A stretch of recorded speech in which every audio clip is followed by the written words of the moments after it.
উত্তর গাজার আবাসিক এলাকায় 4 ফিলিস্তিনিকে গুলি করে হত্যা করেছে ইসরায়েলি সেনারা। বিবৃতিতে তারা জানায়, সেনা টহল দেওয়ার সময় ওই 4 ব্যক্তি নির্ধারিত হলুদ লাইন অতিক্রম করে সেনাদের দিকে এগিয়ে এলে গুলি চালানো হয়।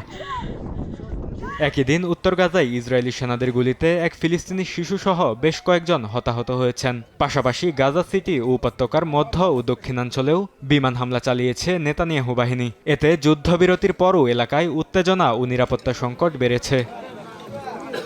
গাজায় মানবিক সহায়তা প্রবেশে বড় ধরনের বাধার কথা জানিয়েছে জাতিসংঘ। সংস্থাটির মুখপাত্র স্টিফেন দুজারিখ বলেন, গেল 2 দিনে ইসরায়েল নিয়ন্ত্রিত কেরেম শালুম সীমান্তে পাঠানো ত্রাণবাহী কোনো ট্রাকই প্রবেশের অনুমতি পায়নি। এতে উপত্যকায় খাদ্য, ঔষধ ও জরুরি সরঞ্জাম সহ গুরুত্বপূর্ণ সহায়তা প্রবেশ প্রায় বন্ধ হয়ে গেছে। এতে গাজায় আগে থেকেই সংকটে থাকা মানবিক পরিস্থিতি আরও জটিল হয়ে উঠেছে।